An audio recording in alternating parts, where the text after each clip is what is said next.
네, 안녕하세요. 카트 에디터 엘입니다. 오늘 시승 차량, 역시 소렌토입니다.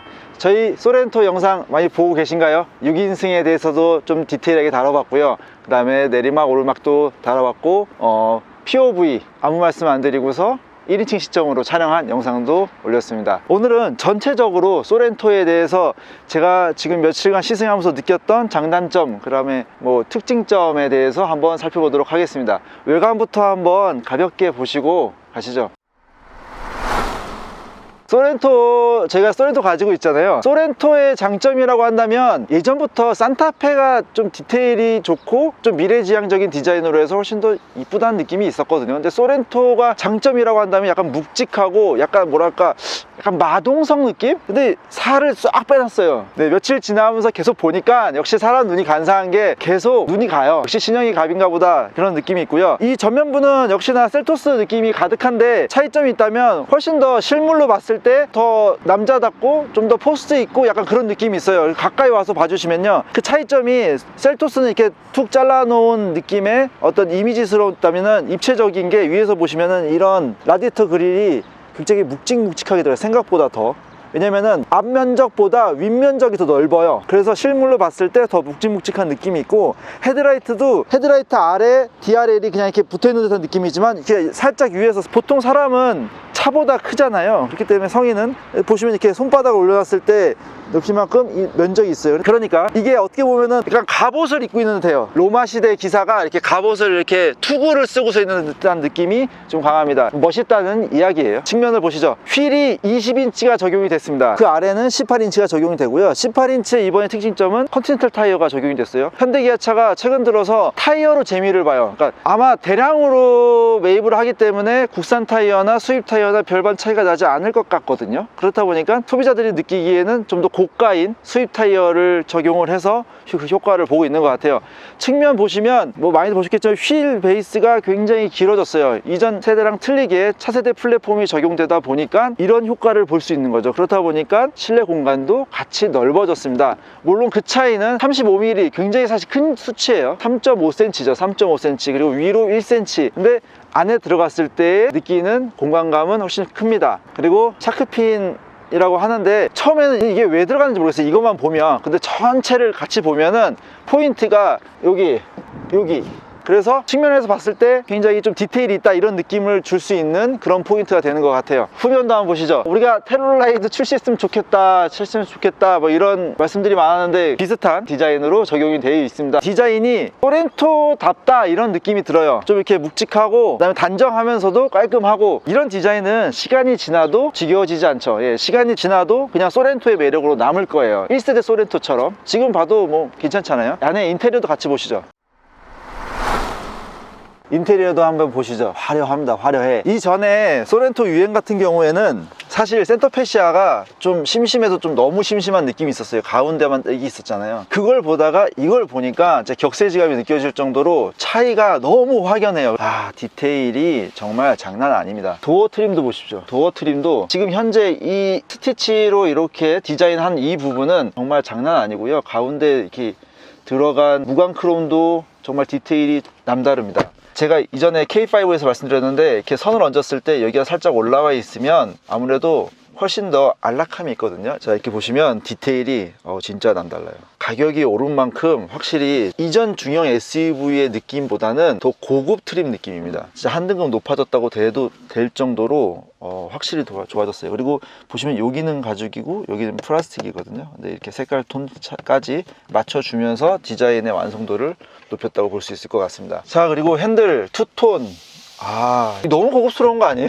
고급스러워졌어요. 인테리어에서 눈에 딱 보이는 거는 역시 디스플레이, 그리고 송풍구인 것 같아요. 어떻게 보면 송풍구가 더 눈에 들어오죠. 송풍구의 디자인이 이렇게 강렬했던 적이 있었나 싶을 정도로 굉장히 강렬하고요. 최근에 송풍구가 좀 작아지고 있는 추세에 맞지 않게 송풍구도 큼직하게, 더군다나 듀얼로, 어떻게 보면은 구멍이 8개입니다. 8개. 자, 디자인이 아주 좋아요. 전체적인 디자인과 굉장히 잘 어울려요. 근데 제가 며칠간 운전을 해보니까 조금 그런 게, 자, 디자인이 너무 좋은데 조금 뒤에서 한번 비춰주시겠어요? 각도를 조절하려고 이렇게 왔다 갔다를 하니까 좀 정신없죠. 이게 이렇게 해놓고 다니니까 정신이 없어요. 최근에는 그 여성분들도 그렇고 이제 치마를 입게 되다 보니까 이 무릎 쪽에 무릎 히터, 그러니까 이쪽으로 들어오기도 하고 뭐 그 부분에 대해서 계속 신경을 쓰고 있습니다. 근데 이 아래쪽 송풍구가 그 역할을 조금 대신해줘요. 왜냐면 자, 이렇게 보시면 바람을 보통 이렇게까지 세게 틀지는 않잖아요. 한 이 정도 틀잖아요. 밑에 한번 손 대보세요. 느껴지나요? 안 느껴지죠. 잘 안 느껴져요. 은근히 느껴져요. 이걸 조금 막으면 어때요? 조금 더 나오죠? 아주 조금 나옵니다. 무풍 정도, 무풍 1단 정도 되는 것 같아요. 제가 이거를 아예 막았습니다. 위에를 아예 막으면 아래로 더 나올까요? 안 나옵니다. 예, 이거는 뭐 당연하죠.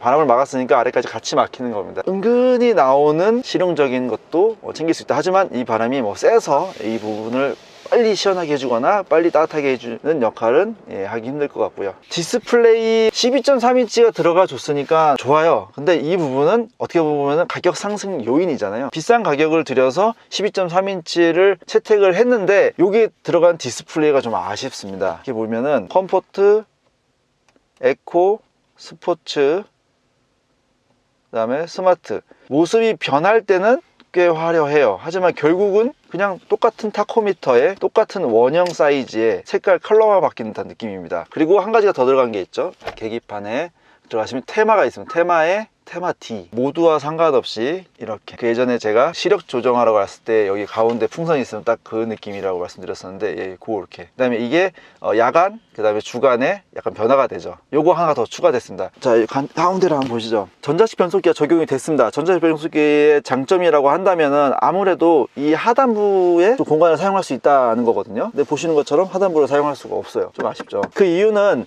트림별로 해서 기어 노브 방식이 채택되다 보니까 한 가지로 통일을 하게 된 것 같습니다. 지금 기어 노브 같은 경우는 전체식 기어 노브는 K5랑 똑같이 다이얼 방식으로 되어 있고요. 다이얼 방식이 버튼식보다는 훨씬 더 직관적이고, 그 다음에 동작 여부를 운전자가 더 확실하게 알 수 있기 때문에 더 장점이 있는 것 같아요. 그래서 GV80에도 마찬가지로 다이얼 방식이 채택이 된 것 같습니다. 그리고 기구물로 되어 있잖아요, 버튼보다. 그렇다 보니까 버튼보다 훨씬 더 화려하게 디자인할 수 있는 장점이 있는 것 같아요. 그리고 아래쪽으로 보면은 이 부분도 플리시드보다 낫다고 생각되는 게 뭐냐면, 이게 약간 히든 방식이에요. 그래서 아예 껐을 때는 아무것도 안 들어오죠, 그렇죠?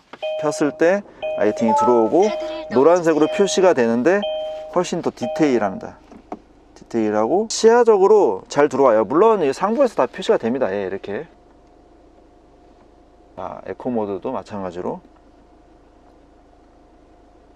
그리고 아래쪽으로 보이는 열선 핸들, 그 다음에 오토 홀드, 내리막, 정속 주행, 그 다음에 이렇게 표시가 되고 있습니다.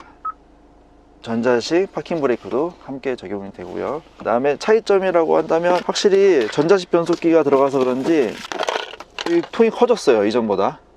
카메라 통째로 하나 들어갈 정도로 사이즈가 커졌습니다. 네, 깊이도 깊어졌고, 자, 넓이도, 폭이 넓어졌어요. 이 부분이 소렌토 UM에서도 이 부분 수납 공간이 있었거든요. 근데 이 부분이 진짜 사용하기가 굉장히 편해요. 뭘 계속 놔두게 되거든요. 근데 그전엔 여기에 매트가 깔려 있었는데 지금은 고무 매트가 깔려 있지 않고 대신에 이 부분이 생기면서 여기는 제거를 한 것 같아요. 그래서 이 부분에는 매트가 있고, 공조기, 터치를 적용하는 추세입니다. 예, 그건 어쩔 수 없어요. 디자인적으로 훨씬 우수하기 때문에 터치를 하는데 최소의 터치만 하는 느낌이에요. 이 부분은 터치 같지만 버튼입니다. 바람의 방향, 그 다음에 세기, 그 다음에 싱크, 에어컨, 공기청정, 리어 에어컨, 이 부분만 터치로 되어 있고 나머지는 다 버튼으로 되어 있습니다. 리어, 프론트, 그 다음에 토글 방식으로 되어 있는데 주로 많이 사용하는 게 사실은 온도랑 바람의 색이죠. 디스플레이는 작지만 뭐 이 정도면 충분하다 생각을 하고요. 전체적인 디자인이 굉장히 잘 어울리는 것 같습니다. 햅틱도 좀 적용을 해줬으면 하는데 비품의 차이만을 두고 있고요. 햅틱은 적용되지 않고 있어요. 저는 기아자동차의 시트가 현대보다도 낫지 않나 이 생각이 좀 가지고 있는 사람인데요. 시트가 좋아졌어요. 네, 나파 가죽 시트가 적용이 되었는데 퀄리티도 굉장히 좋고요. 그리고 아래쪽으로 보시면은 버튼들이 많아졌죠. 익스텐션이 가능한 버튼이 생겼고요. 근데 이거는 상위급 모델로 가야지만 선택할 수 있다는 거, 그 부분이 아쉽습니다. 여기 차라리 수동으로라도 좀 익스텐션 할 수 있는 시트가 적용되면 어떨까, 이런 생각을 한번 해봅니다. 요추 받침이 틀려졌어요. 요추 받침이 원래는 이렇게 앞뒤로만 보통 가능하잖아요. 근데 상하로 가능한 것까지 적용이 됐고요. 기본형 가죽 시트에는 양방향 앞뒤만 적용이 되어 있습니다. 6인승 시트가 소렌토 최초로 적용됐습니다. 독립형 시트가 2열에 적용이 됐는데 특장점이 굉장히 많아요. 제가 그래서 그 부분을 저희 카티에서 별도로 촬영을 했습니다. 이 앞 영상이 있거든요. 그 영상도 한번 봐주십시오. 아주 시트 배열 훌륭하고요. 그 다음에 3열로 통과하는 중간 통로도 잘 마련이 되어 있습니다. 그리고 특히 도어에 물컵이 적용되어 있죠. 이 부분은 5인승을 선택하든 7인승 선택하든 공통사항입니다. 사용하는데 훨씬 더 편리함이 있습니다. 저희 이전 영상 시청 부탁드리겠습니다.